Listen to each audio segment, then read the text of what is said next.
This is the story of Hoover Dam, one of America's 7 modern civil engineering wonders.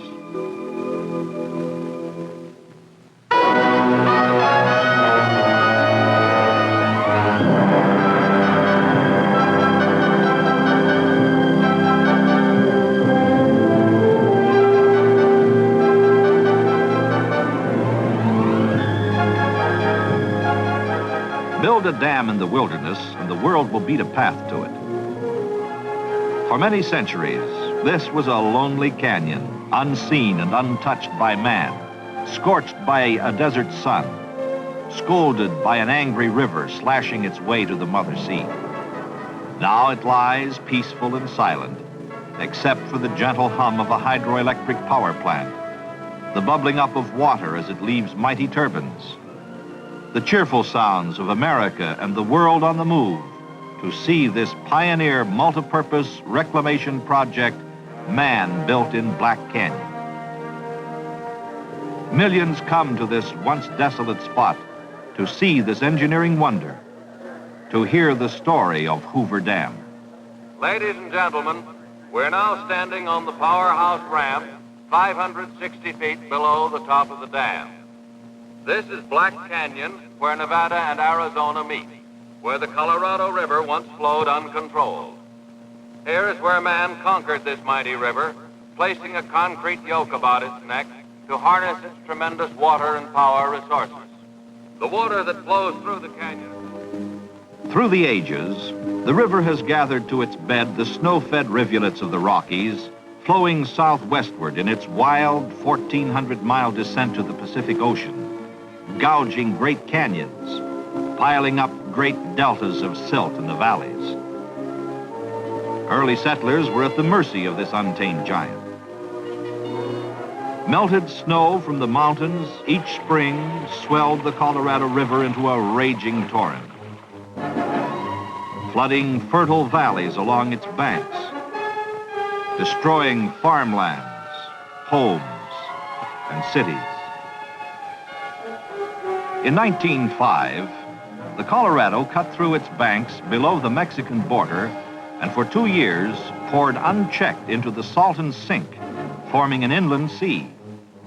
After each spring's flood, when the river had spent its fury, it dried to a trickle. Crops withered and died. Man and his livestock thirsted. All living things suffered. Settlers along the river were discouraged and aroused. Some gave up and went elsewhere. Others stayed to fight. The river had to be regulated, controlled in a year-round flow if they were to succeed. No more floods, no more droughts. Arthur Powell Davis, first reclamation director and chief engineer, understood their problem. For years, he had traveled up and down the river, surveying, studying. Build a high dam in a deep canyon upstream to control the river, he reasoned.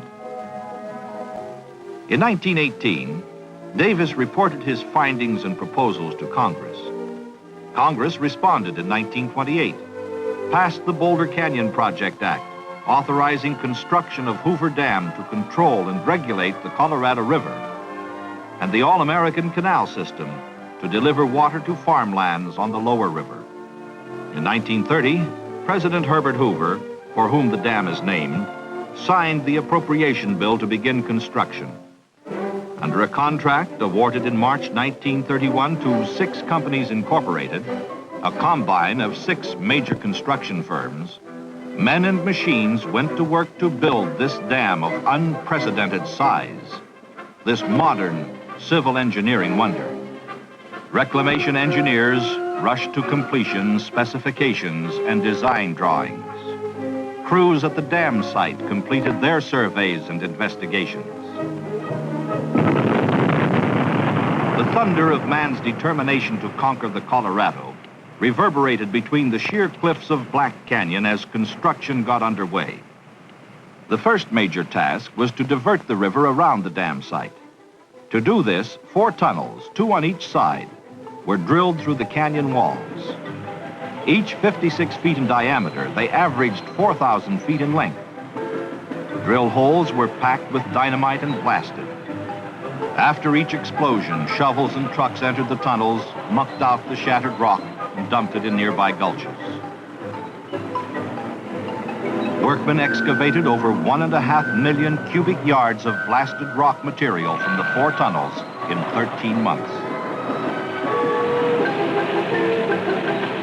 The tunnels then were lined with concrete 3 feet thick.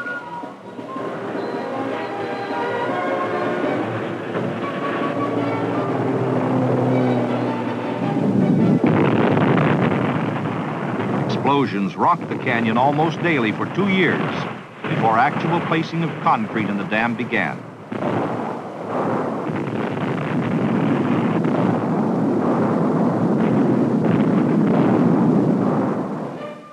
Acrobatic workmen called high-scalers prepared the canyon walls for each blast. Suspended on ropes, they drilled holes in the rock and loaded them with dynamite. After each explosion, these daredevils swarmed over the cliffs, prying loose rock and clearing the walls of debris.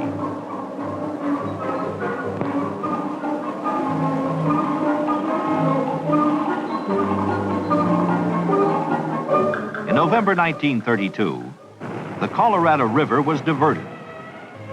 Under control for the first time in its history, the river flowed around and past the site. Men and trucks dumped an earth and rock embankment across the canyon below the tunnel openings, forcing the river from its age-old bed through the huge diversion tubes. A second earth and rock dam was thrown across the river above the tunnel outlets downstream, keeping water from backing into the foundation area. Isolated and protected from the river by the 2 coffer dams, the site was pumped dry. Men and machines dug 135 feet below the old river level to reach bedrock for the dam's foundation, excavating over 2 million cubic yards of rock, earth, and sand. As cleanup of the dam site exposed the ancient bed of the Colorado River, geologists read the history of what happened ages ago. Workmen cleaned and prepared bedrock surfaces to receive the first concrete, assuring utmost stability for Hoover Dam's foundation. 12 miles upstream, drag lines excavated sand and gravel for the dam's concrete from an old streambed deposit on the Arizona side. A train hauled this raw material to an aggregate plant across the river, a few miles above the dam site. Here, the sand and gravel passed through various processes of screening, grading, and washing until it emerged as unexcelled aggregate. Then it was stockpiled according to sizes to await its trip to the dam site. This processed aggregate moved as called for in a steady flow over the railroad to 2 mixing plants, one in the canyon bottom and the other on the Nevada rim. There, sand and gravel were blended with cement into a uniform mix, meeting rigid specifications for the 4.5 million cubic yards of concrete to be placed in the dam structures.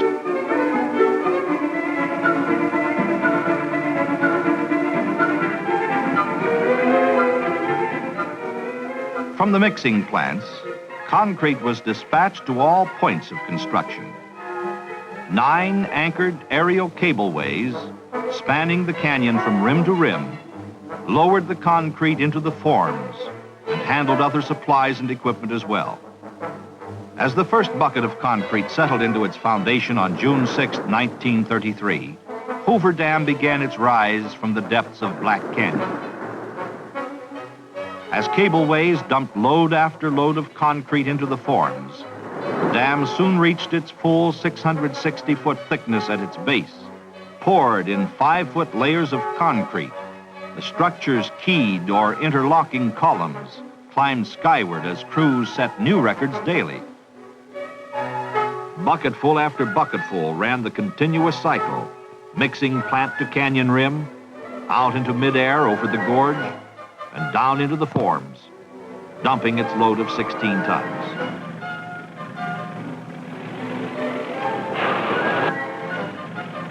Crews vibrated and compacted the fresh pours, while buckets returned again and again to the mixing plants to be filled with more concrete or other waiting forms. Crews worked under all conditions, all seasons of the year without cessation, rain or shine, day and night.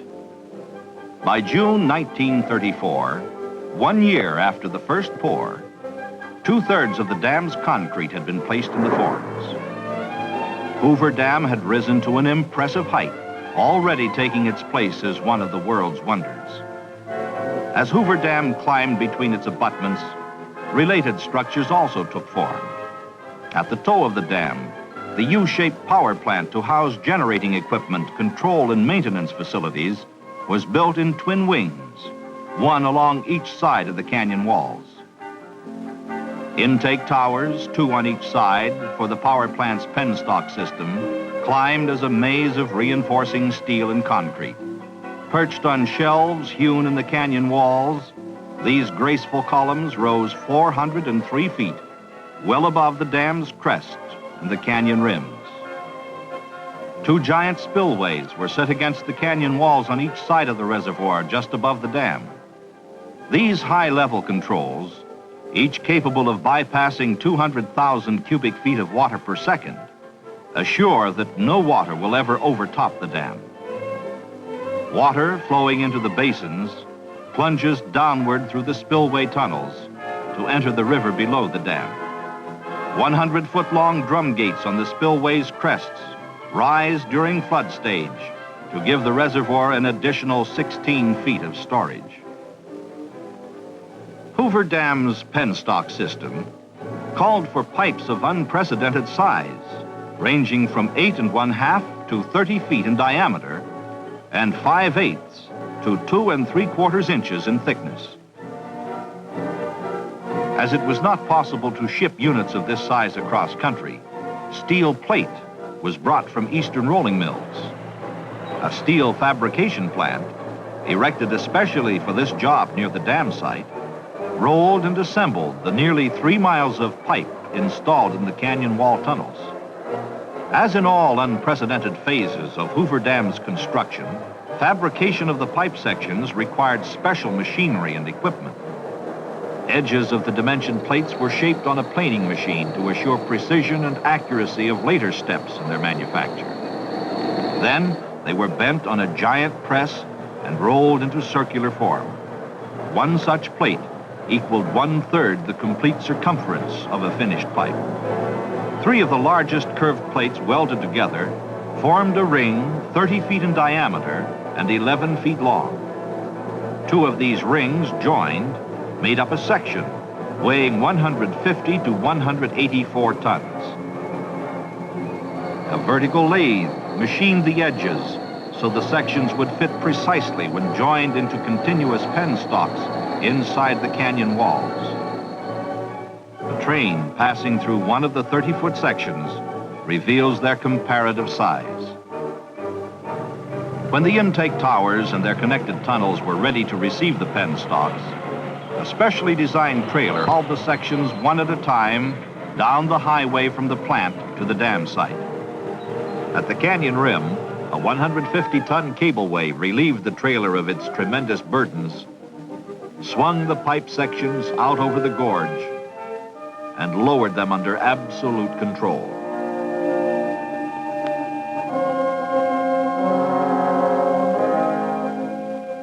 Trailers waiting at portals of the access tunnels carried them to their permanent connections inside the main tunnels.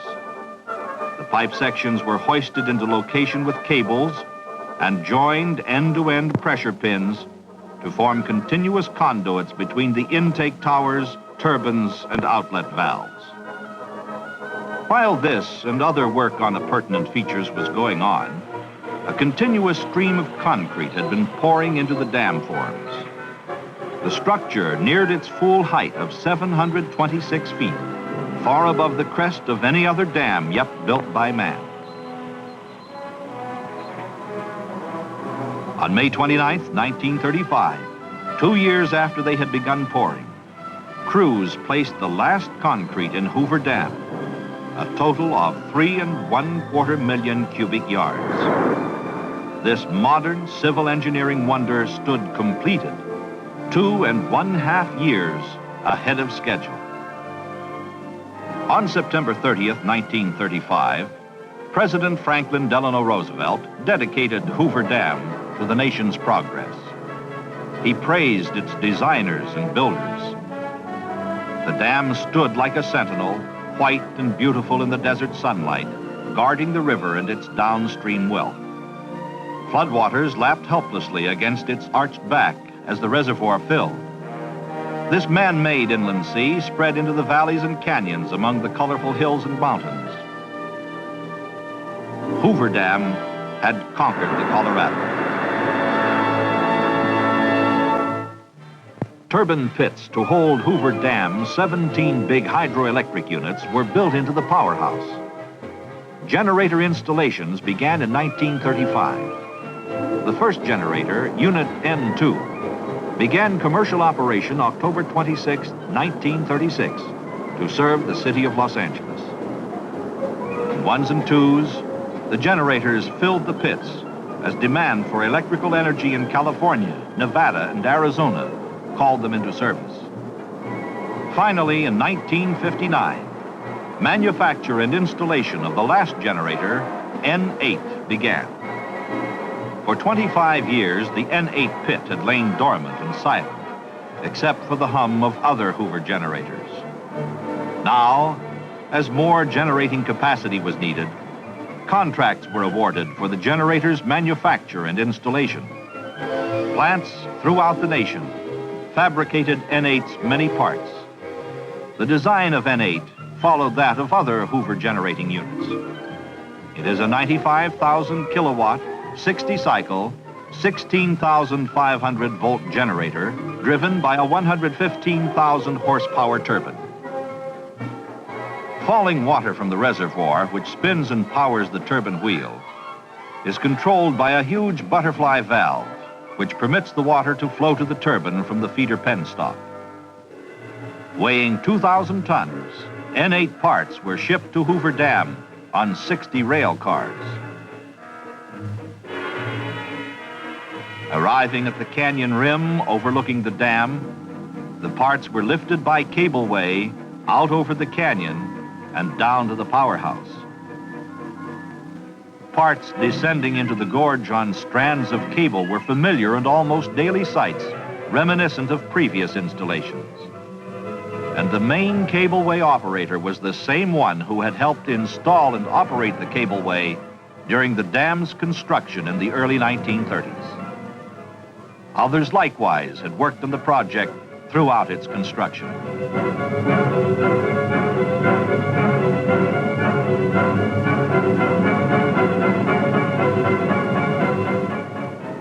Inside the Nevada wing of the powerhouse, technicians assembled and installed the mass of electrical cargo. Crews prepared the N8 pit to receive the new generating unit. They removed temporary slabs over the turbine and relief valve outlets to the tail race or river. Liners assembled in these openings were set in concrete. The turbine's scroll case sections were lowered into the pit. The sections were leveled, bolted together, and aligned. The completed scroll case was then anchored in concrete. Later, the turbine's water wheel, attached to the bottom end of the shaft, was installed inside the case. The butterfly valve was assembled on the generator floor and later connected between the feeder penstock and the turbine's scroll case. Meanwhile, the generator's two main parts, the rotor and stator, took form. Steel lamination plates were stacked around the rotor and stator frames. Coils were locked into place and electrical connections were made. The powerhouse's overhead cranes lifted the completed 254-ton stator from its erection bay and carried it gently to its foundation over the turbine pit, where it was lowered and bolted into place. The 466-ton rotor was moved from its erection bay and lowered inside the stator. The rotor was then joined to the turbine water wheel by a 38-inch diameter shaft, 63 feet long. Guide and thrust bearings and other parts were added to complete the assembly.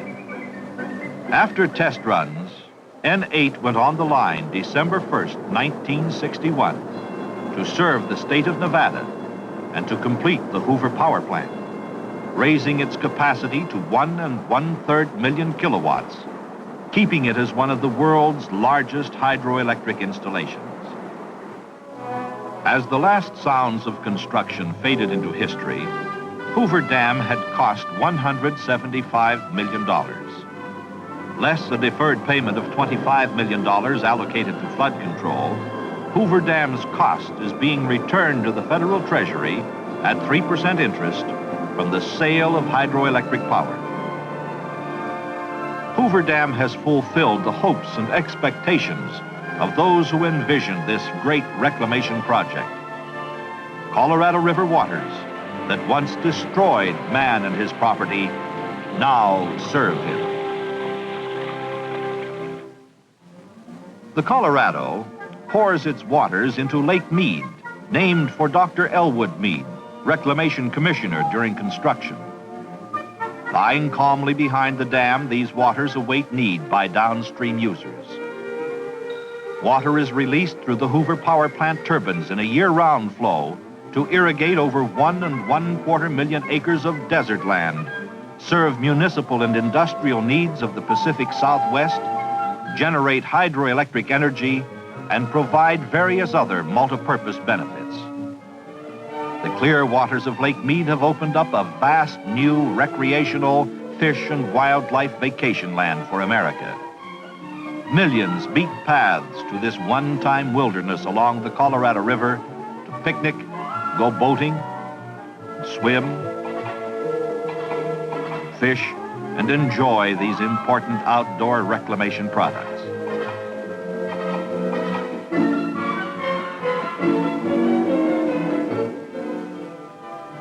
Hoover Dam and its power plant work around the clock to serve water and power needs of the Pacific Southwest.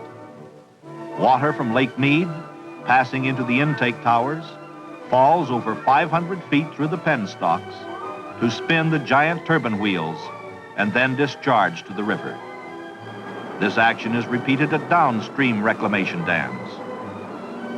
Transformers step up Hoover Dam voltage as it comes from the generators.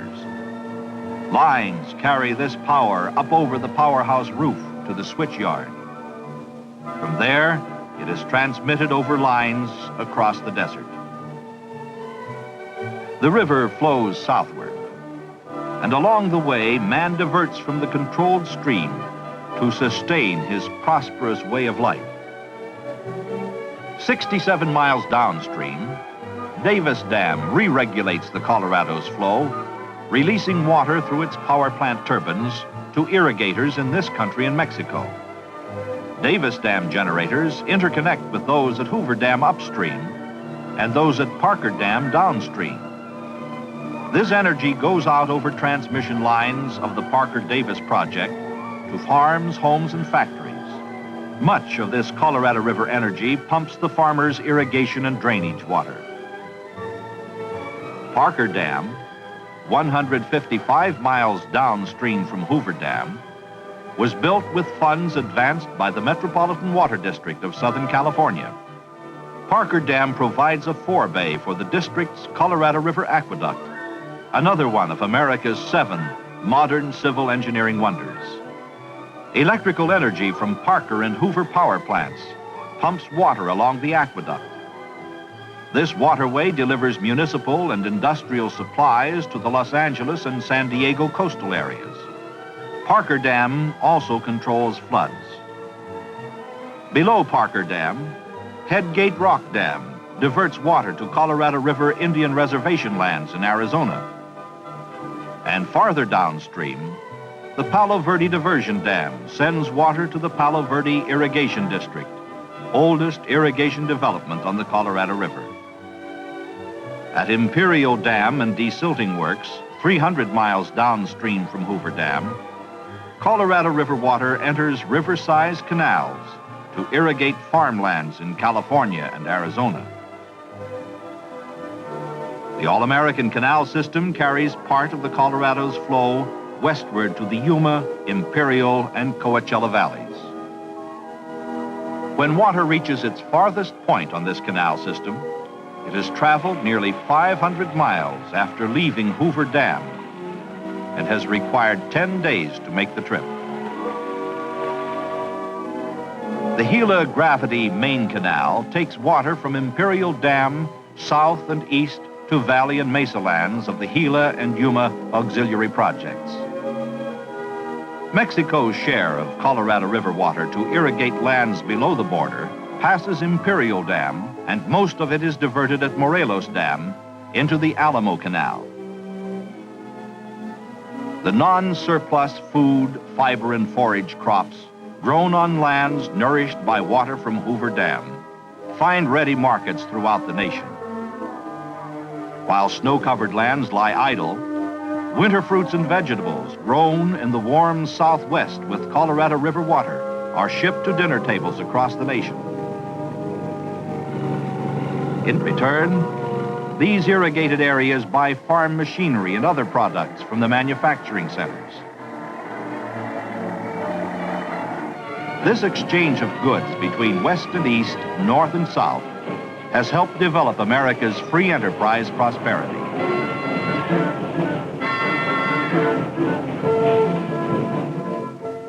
Hoover Dam has pointed the way to the fullest utilization of the Colorado River's resources. Man is adding other mighty reclamation projects to the stairway of dams on the Colorado River. In northern Arizona, Glen Canyon Dam has joined Hoover Dam in conquering and regulating the Colorado. Potential sites in other canyons on the Colorado River await the day when they, too, will cradle mighty multi-purpose dams. These developments will write new chapters in the story of Hoover Dam, truly a modern civil engineering wonder.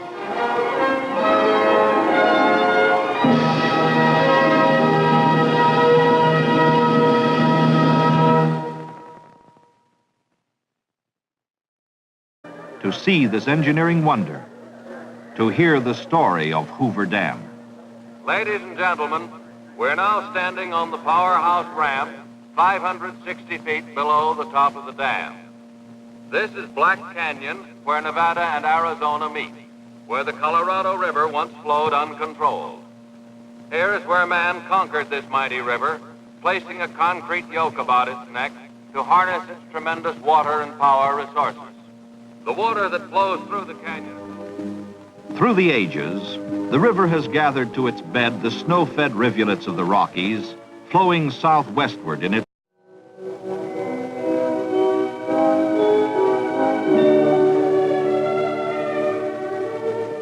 This is the story of Hoover Dam, one of America's 7 modern civil engineering wonders.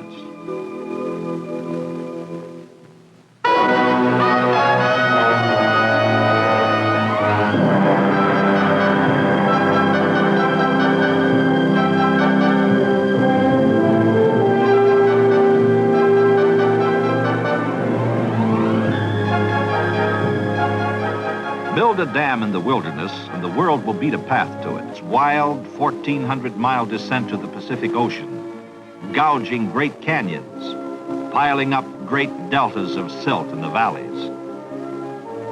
Early settlers were at the mercy of this untamed giant. Melted snow from the mountains each spring swelled the Colorado River into a raging torrent, flooding fertile valleys along its banks, destroying farmlands, homes, and cities. In 1905, the Colorado cut through its banks below the Mexican border and for 2 years poured unchecked into the Salton Sink, forming an inland sea. After each spring's flood, when the river had spent its fury, it dried to a trickle. Crops withered and died. Man and his livestock thirsted. All living things suffered. Settlers along the river were discouraged and aroused. Some gave up and went elsewhere. Others stayed to fight. The river had to be regulated, controlled in a year-round flow if they were to succeed. For many centuries, this was a lonely canyon, unseen and untouched by man, scorched by a desert sun, scolded by an angry river slashing its way to the Mother Sea. Now it lies peaceful and silent, except for the gentle hum of a hydroelectric power plant, the bubbling up of water as it leaves mighty turbines, the cheerful sounds of America and the world on the move to see this pioneer multipurpose reclamation project man built in Black Canyon. Millions come to this once desolate spot